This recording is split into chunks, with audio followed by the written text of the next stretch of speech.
جی شیخ صاحب ایسے ہی اللہ رب العزت کسی کو نورینہ اولاد کے ساتھ نوازتا ہے، لیکن اللہ کی مرضی ہے۔ اللہ رب العزت نے فرمایا اللہ الذی خلق الموت والحیات لیبلوکم، اللہ رب العزت نے موت و حیات کو پیدا کیا ہے، زندگی کو موت کو پیدا کیا ہے۔ موت مقرر ہو چکی ہے کب ہوگی۔ اگر اللہ کسی کو خوشی دیتا ہے، بچہ اس کے ہاں پیدا ہوتا ہے، لیکن وہ اس کی مدت پوری ہو چکی ہوتی ہے یا اس کی زندگی پوری ہو چکی ہوتی ہے، پیدا ہوتے ہی 2 دن بعد یا پیدا ہوتے ہی 1 دن کے بعد، یا کبھی کبھار ایسے ہوتا ہے پیدا ہونے سے پہلے روح پھونک دی جاتی ہوتی ہے اس کے اندر، جیسے کہ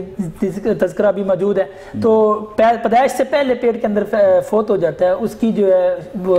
جنازے کے بارے میں کیا احکام ہوں گے؟ ہاں جی یہ جو ابھی آپ بات کر رہے تھے نا کہ روح پھونک دی جاتی ہے، یہ تو صحیح بخاری کی حدیث ہے، صحیح بخاری کی روایت ہے۔ اللہ کے نبی صلی اللہ علیہ وسلم نے فرمایا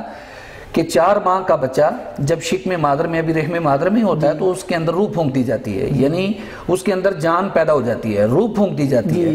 تو اس کو ایک زندگی مل جاتی ہے، زندگی کا آغاز ہو جاتا ہے اس کا 4 ماہ کے بعد۔ یہ صحیح بخاری شریف کی روایت ہے۔ تو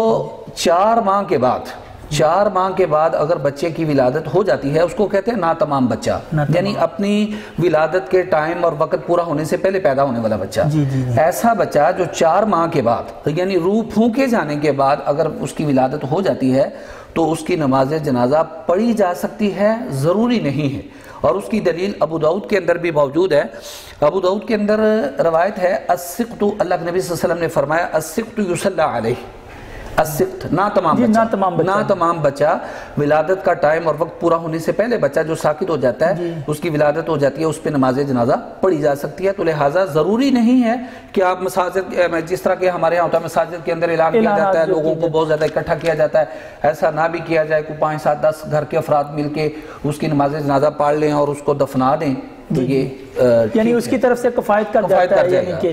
جنازہ بھی پڑھا جا سکتا ہے اور اس کو دفنایا بھی جائے گا اسی طرح۔ یعنی مادر رحم کے اندر جو بچہ پیدا ہوتا ہے تو یہ 4 ماہ کے بعد سے لے کے 9 ماہ تک جتنا بھی ہے، 4 ماہ سے پہلے اگر پیدا ہوگا تو پھر اس کی جنازہ نہیں پڑی جائے گی۔ اگر شیخ صاحب ابھی پیدا ہوتے ہی چند ہی لمحے بعد وہ فوت ہو جاتا ہے، پھر بھی اگر اس کا یعنی اگر 4 ماہ کے بعد ٹائم کے بعد پیدا ہوا ہے نا تو یہی حکم ہوگا، جنازہ بھی اس کی نماز جنازہ بھی پڑھی جائے گی۔ اور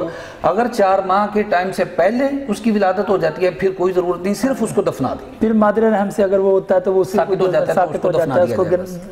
دفنا دیا جاتا ہے۔ بارک اللہ فیکم، اللہ کے علم میں برکت عطا فرمائے۔